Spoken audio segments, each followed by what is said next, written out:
Political news, sports news, crime news કે તમારા રાજ્યના સમાચાર, હવે દરેક ખબર પર રહેશે અમારી નજર. ગુજરાતનો સર્વશ્રેષ્ઠ ન્યૂઝ ચેનલ.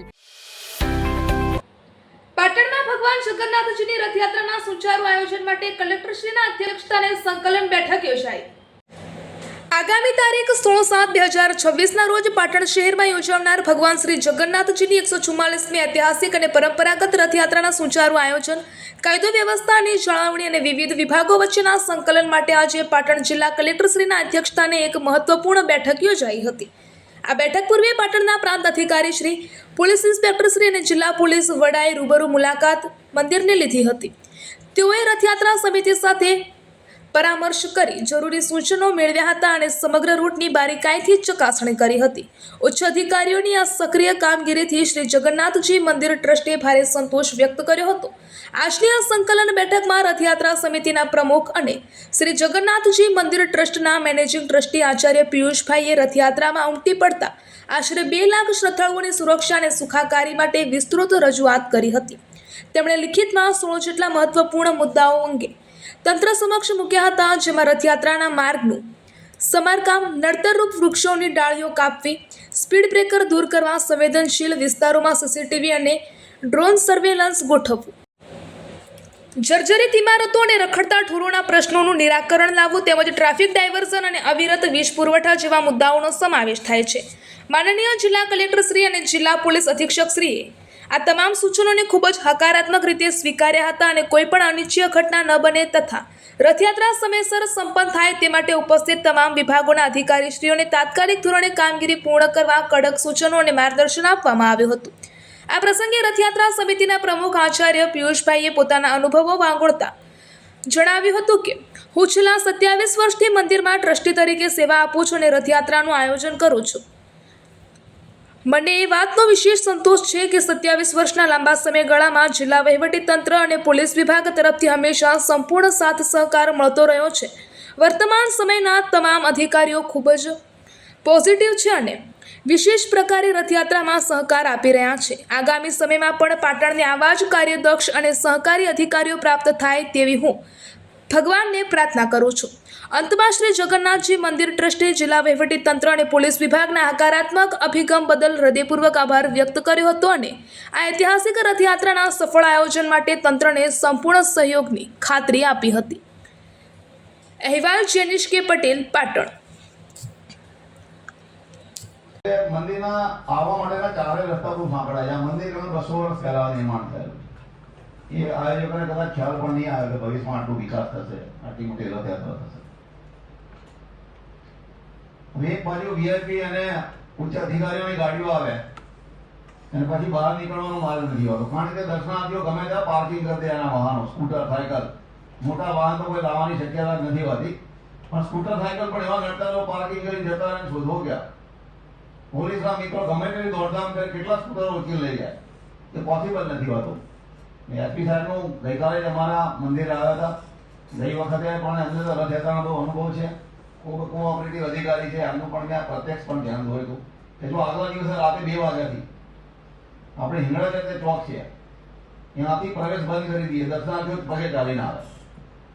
વેરી ચકલેથી આવતા વાહનો બંધ થઈ જાય, મંદિરમાં દર્શન કરીને જાય ત્યાંથી નીકળી શકે, પણ આવી ના શકે.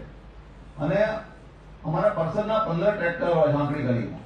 એ ટ્રેક્ટર ઉભા ત્યાંથી અધિકારી કે કોઈ મોટો મહેમાન આવે અમારા તો ત્યાંથી આવે, તો એના માટે અમે બીજું આયોજન કર્યું છે, એનો રસ્તો બદલી નાખ્યો છે. એટલે એ મુશ્કેલી અમે નિવારી, પણ ત્યાંથી પણ વાહન તો આપણે બીજા ખાનગી વાહનો ના આવે એના માટે પ્રવેશબંધી 5 કલાક પૂરતી કરવી પડશે. એનાથી પણ મોટો એક પ્રશ્ન છે, આપણી કલેક્ટર કચેરી પાસેથી શહેરમાં જવા માટે, સ્ટેશન તરફ જવા માટે એક નવો બ્રિજ બને છે, એના પરથી બધી એક્ટિવા આવે છે.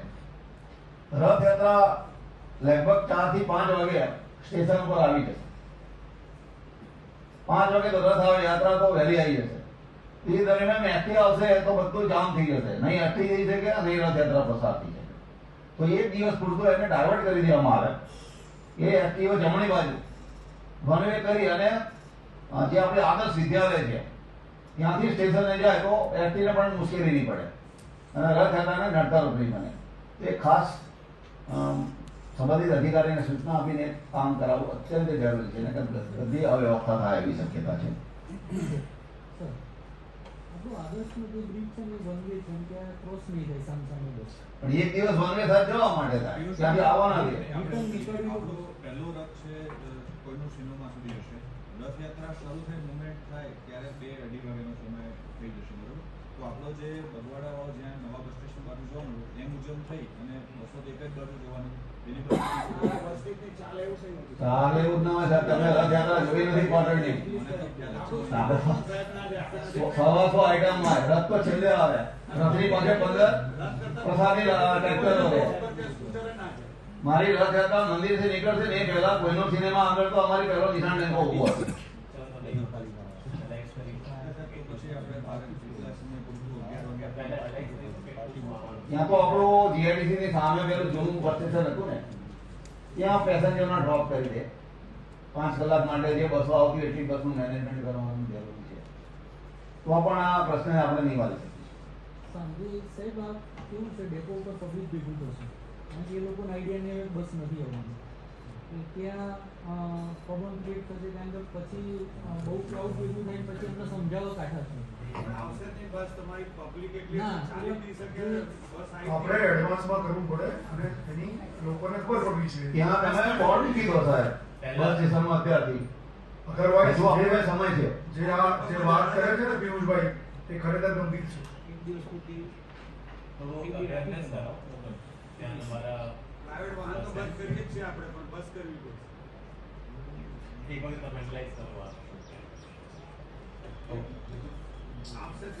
બસ મંદિર વિસ્તારમાં ટ્રાફિકના નિયંત્રણ માટે પ્રત્યક્ષ બતાવેલું છે, અને ફરી હું અમારા એ ડિવિઝનના પીઆઈ સાથે પણ વાત કરી લઈશ, કારણ કે અહીંયા બધા રૂટ બોલું કોઈને ખ્યાલ નહીં આવે, એના કારણે પ્રત્યેક ફરી અમને પણ બતાવી દઈશ. એટલે એ રસ્તા આપણે એક દિવસ પૂરતા વનવે કરીશું તો કોઈ પણ જાતની અવ્યવસ્થા ઊભી નહીં થાય, મહેમાનો પણ સરળતાથી આવી શકશે, જઈ શકશે અને કોઈ અનિચ્છનીય બનાવ નહીં બને. અમારા તરફથી અમે ખૂબ મહેનત કરીએ છીએ, પૂર્ણ પ્રમાણે કોઈ અવ્યવસ્થા ના થાય એનું આયોજન કર્યું છે. બસ આટલા જ અગત્યના અમારી પાસે મુદ્દા છે. ફરી એકવાર ભગવાનને પ્રાર્થના કર આ બધી વાત કોઓપરેટિવ અધિકારીઓ વારંવાર આ પાટણ શહેરને મળતા રહે અને હર્ષોલ્લાસ સાથે આવા મોટા ધાર્મિક કાર્યક્રમો સફળતાપૂર્વક પાર પડે એટલી મારી વાત કરું છું અને મારી વાતને વિરામ આપું.